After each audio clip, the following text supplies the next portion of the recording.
Tercer punto. Diferencias entre lo precolombino y lo prehispánico. Para hablar sobre toda la complejidad histórica de los indígenas venezolanos, es necesario seguir la proposición de antropólogos y arqueólogos como Miguel Acosta Sáenz y Mario Zanoja, quienes insisten en separar dos procesos: todo lo ocurrido antes de la llegada de los españoles a Venezuela, es decir, el tiempo propiamente precolombino,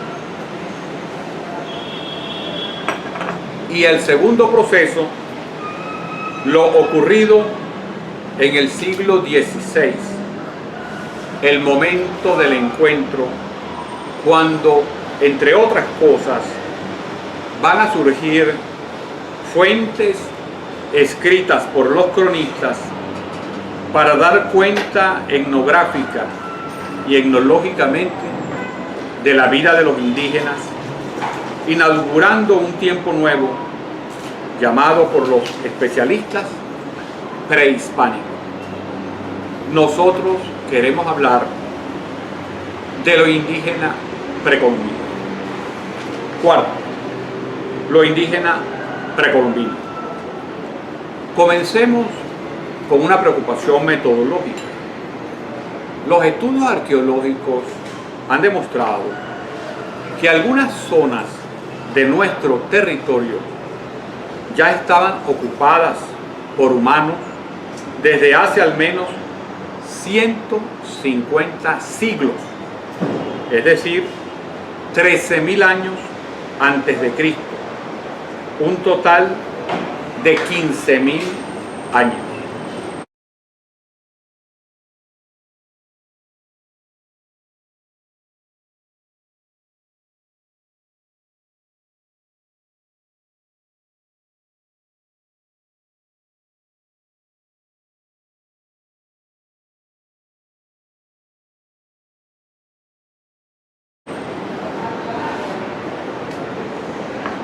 El tiempo que tenemos para esta conferencia es 1 hora, es decir, 60 minutos, lo que significaría hablar de cada 1000 años en 4 minutos, es decir, andaríamos a una velocidad de 250 años por minuto.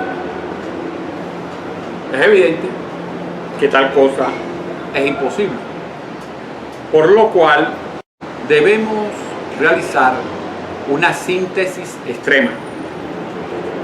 Por eso trataremos de fijar algunas ideas centrales que permitan acercarnos a nuestro objeto de atención, el primer periodo de la historia de Venezuela, lo indígena precolombino. Llamaremos sociedades indígenas precolombinas a todas aquellas ya existentes desde 13.000 años antes de Cristo, y sociedades indígenas prehispánicas aquellas existentes al momento del encuentro en 1498.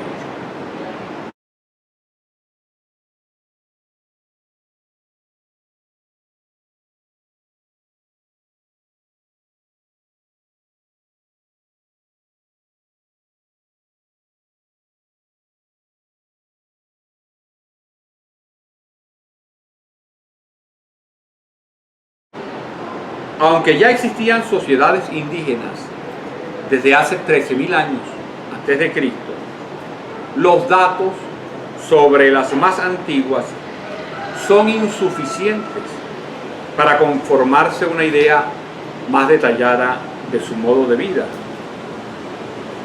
La información sobre dichas sociedades aumenta a partir del año 4000 antes de Cristo. el cual será el momento cuando surjan las principales sociedades matrices a lo largo del río Orinoco, llamadas sociedades barrancoides. Se piensa que en dichas sociedades surgirá posteriormente la etnia arahuaca.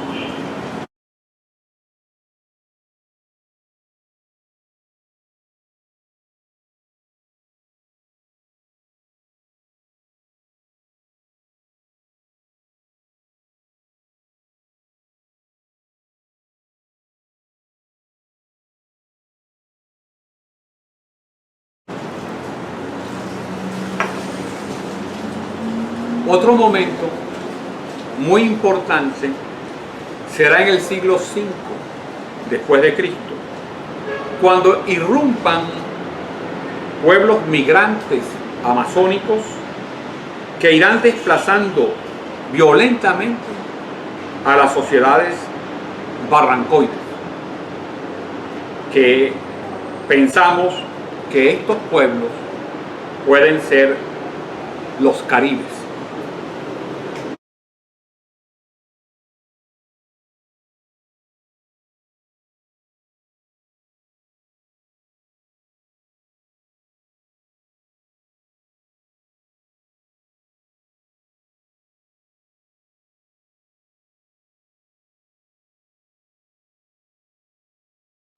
Desde el siglo V y al menos hasta el siglo XVI, durante 1000 años, se llevará a cabo una guerra por el territorio entre los pueblos indígenas amazónicos invasores, fundamentalmente caribes, en contra de los pueblos asentados desde muy antiguo en nuestro territorio, especialmente los arahuacos.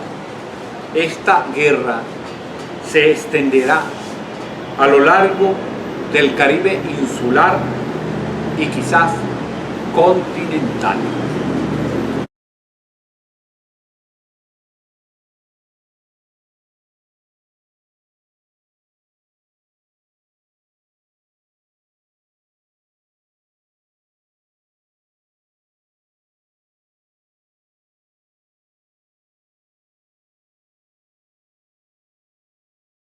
Para los siglos XIII al XV de nuestra era cristiana, se habrá conseguido la distribución de los indígenas en todo el territorio venezolano y coincidirá con el encuentro con los españoles, lo cual permitirá, con el uso de la escritura por parte de los sacerdotes misioneros, aumentar significativamente la información sobre las sociedades hispánicas.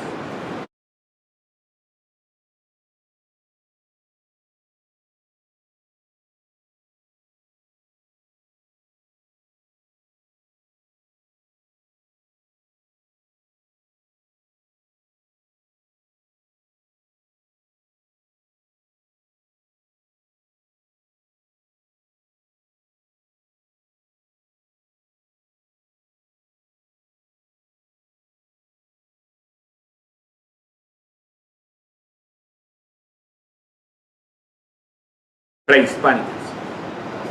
Esto podemos verlo en el gráfico 1, creado por Miguel Acosta Saine sobre las áreas culturales. Observamos que Acosta Saine nos habla de 8 áreas culturales.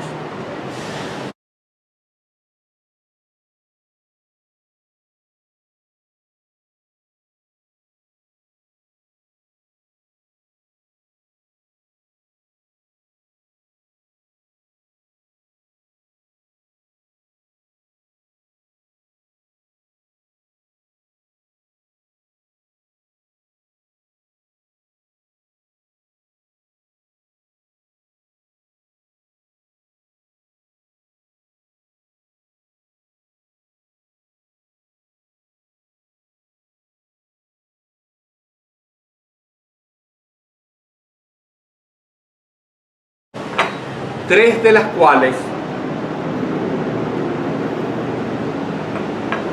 son de distintas tribus caribes, desde Caracas hasta Oriente, alrededor del lago de Maracaibo y a lo largo del río Orinoco.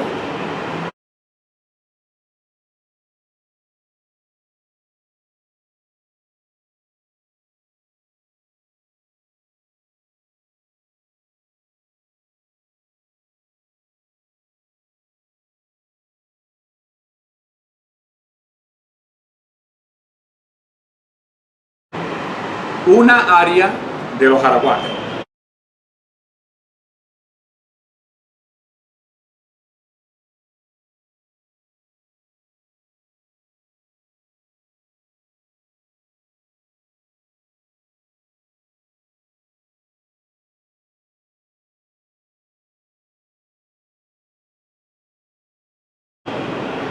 Y 4 áreas culturales compartidas entre varias etnias. Una de los Girajaras y Ayamanes, acerca de lo que hoy es Lara. Por ejemplo, en Carola, parte de la característica física de los caroleños se supone que tiene que ver con los Ayamanes.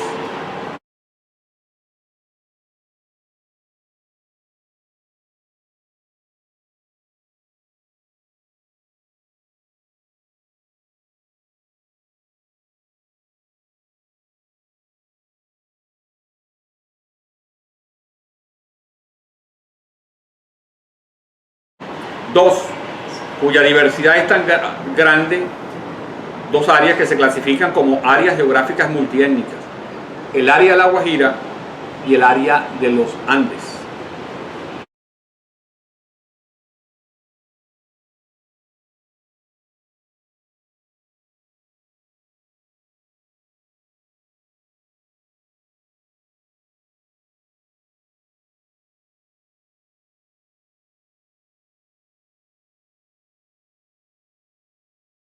Y la 8ª área es entendida por la afinidad de la actividad económica de las etnias que la poblaban: recolectores, cazadores y pescadores, quienes seguramente cubrían un gran espacio geográfico.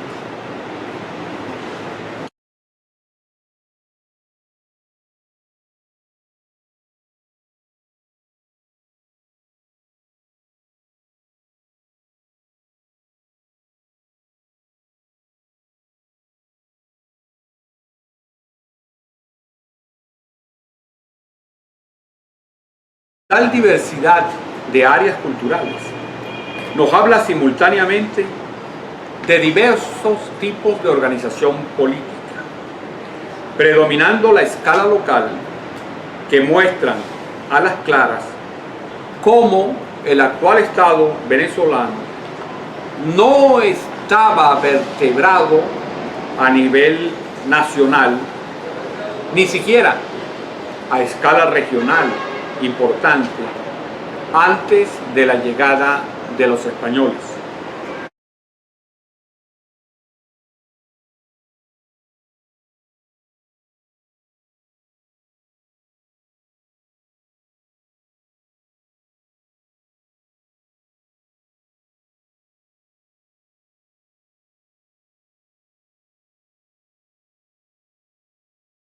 Por lo tanto, todo el proceso de centralización política que llevará a la configuración de la actual Venezuela solo fue posible gracias al aporte de la Corona de España.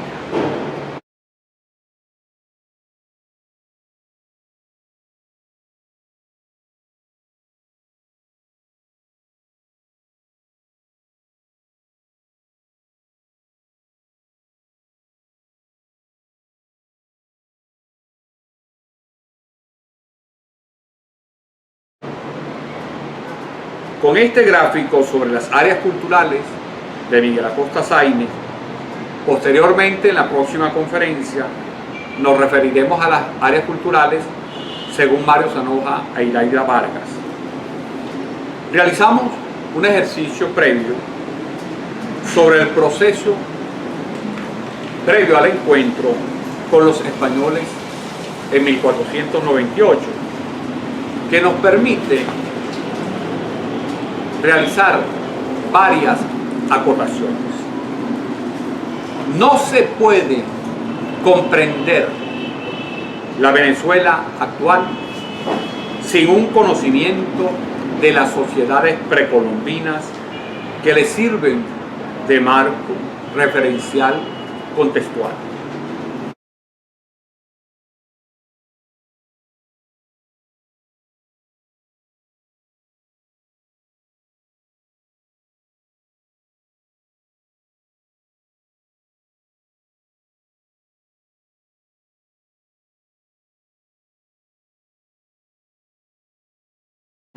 Pero igualmente no puede entenderse la Venezuela actual producto de la mezcla entre indígenas, españoles, africanos blancos, canarios y africanos negros subsaharianos, sin un análisis de sus antecedentes históricos, por lo cual es necesario comprender los 4 procesos históricos siguientes.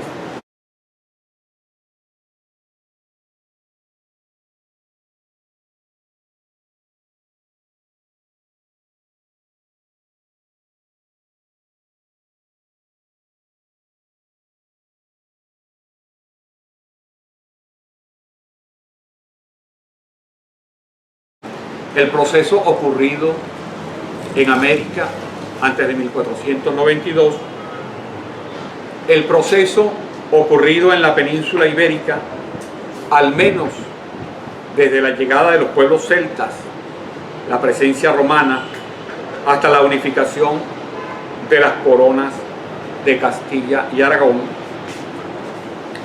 el proceso de descubrimiento y ocupación de las Islas Canarias por parte de Castilla, y el proceso de descomposición del imperio egipcio y su influencia en el África subsahariana a partir de la expansión bantú.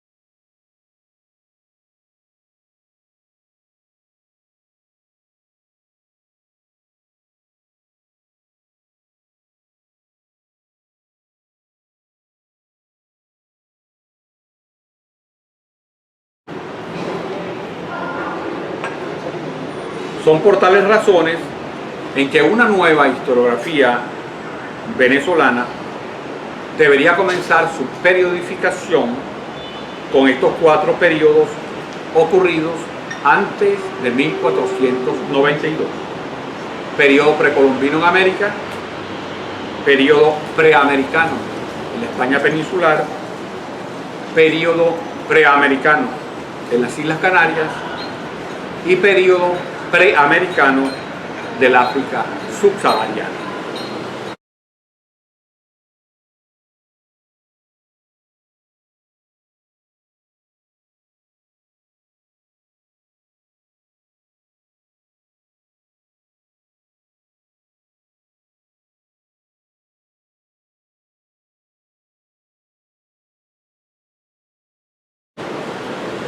Este encuentro entre indígenas y españoles, que comienza en el 16, es un encuentro entre diversos tipos de sociedades,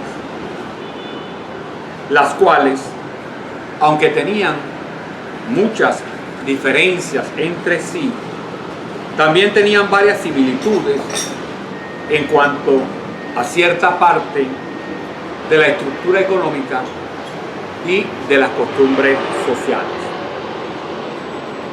Pero habían grandes disimilitudes.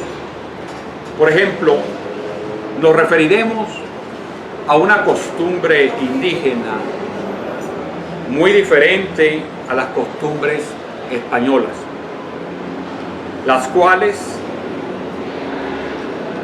por ejemplo, los caribes en alto grado y otras etnias indígenas acostumbraban a comer carne humana, es decir, eran caníbales. Este canibalismo se expresaba de tres maneras: como antropofagia sagrada en los ritos fúnebres, como antropofagia en contra de los enemigos, si capturabas a un enemigo y te lo comías, y como antropofagia gastronómica por ser parte de la ingesta cotidiana de proteínas, por lo que solían capturar a miembros masculinos de otras tribus y engordarlos para luego consumirlos.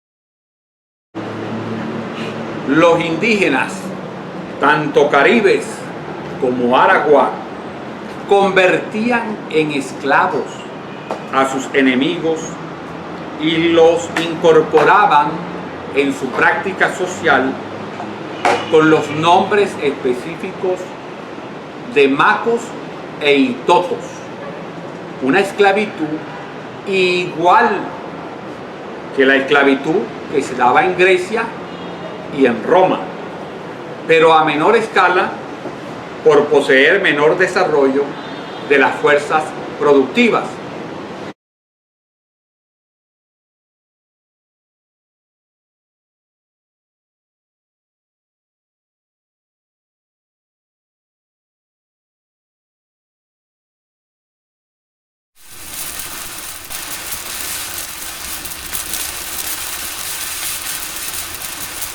Incluso el término con que ellos llamaban a los esclavos macos e itotos era simplemente la manera de decir, por ejemplo, cuando ellos necesitaban esclavos, habían otras tribus que no le ofrecían resistencia, ellos iban, las dominaban y capturaban a los esclavos.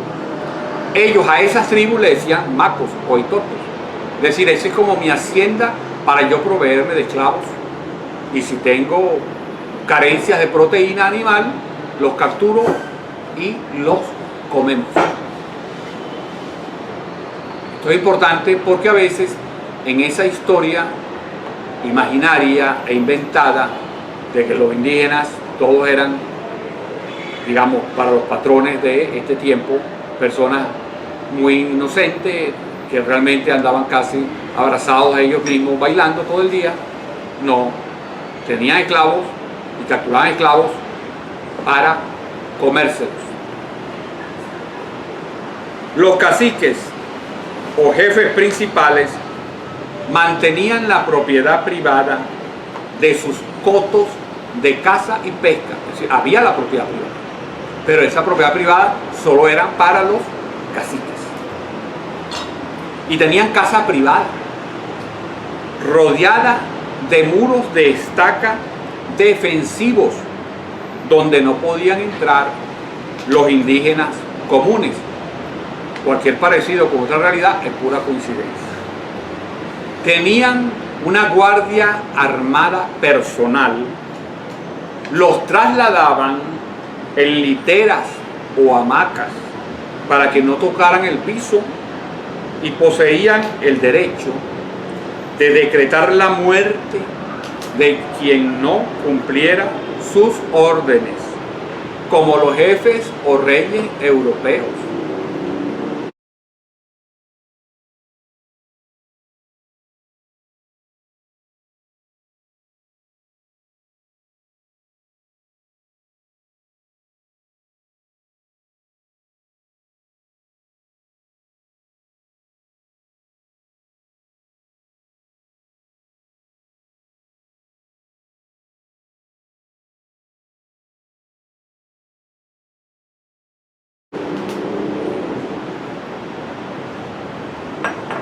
Los caciques, al igual que los señores feudales, tenían el privilegio de pasar la primera noche de bodas con las esposas de los otros indígenas subalternos, el llamado derecho de pernota del feudalismo, es decir, lo mismo que hacían los señores feudales. Cuando los siervos de los señores feudales, en este caso cuando los otros indígenas se casaban, el cacique decía: me toca a mí la primera noche con tu esposa. Así hacían los señores feudales en Europa a sus siervos: me toca a mí la primera noche con tu esposa. Eso es el derecho de pernota.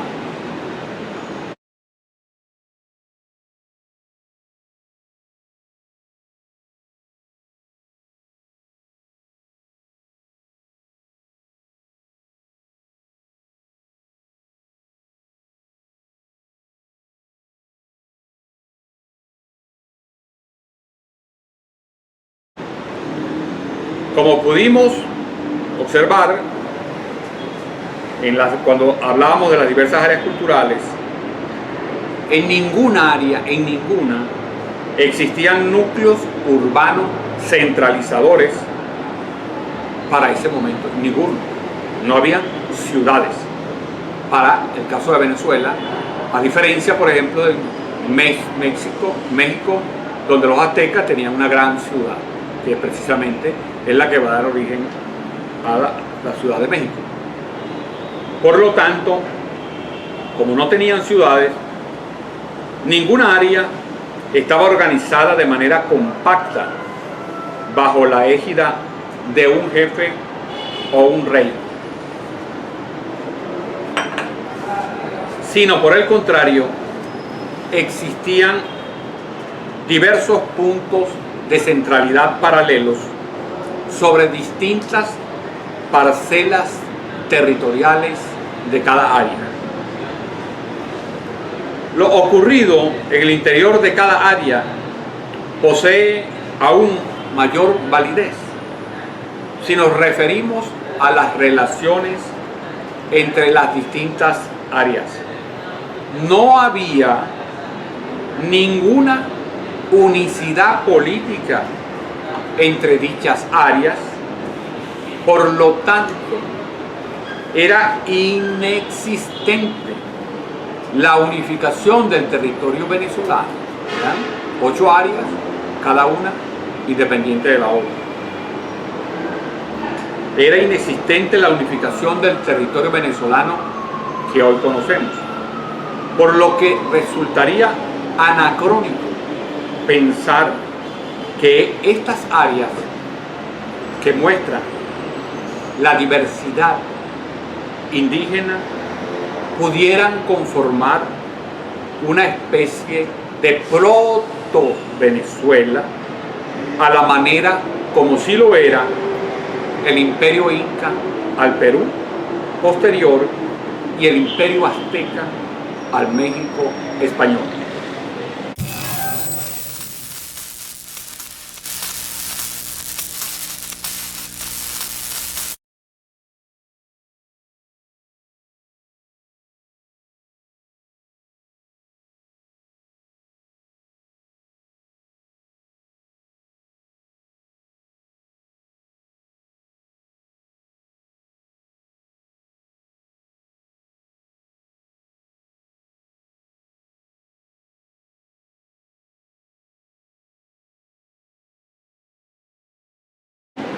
La organización política del territorio prehispánico de Venezuela carecía de una unidad superior. Estaba conformado por naciones étnicas, pero no por naciones-estado. Puede afirmarse con rigurosidad histórica que el actual territorio venezolano irá tomando la configuración de protoestado y luego de estado en el marco de la presencia, dominación, conquista, colonización y configuración societal española. Por lo que es posible afirmar que esa unificación del territorio venezolano en una sola entidad, bien como provincia española o bien como provincia de Colombia a partir de 1819, o bien como república independiente a partir de 1830, fue un producto exclusivo del encuentro indígena con España a partir de 1498. Por tal razón, es posible utilizar el concepto de nación-estado en el actual territorio de Venezuela como una ejecutoría y herencia del Imperio Español. En la próxima conferencia vamos a trabajar lo indígena prehispánico a partir de las áreas culturales planteadas por Mario Zanoja e Idaida Vargas.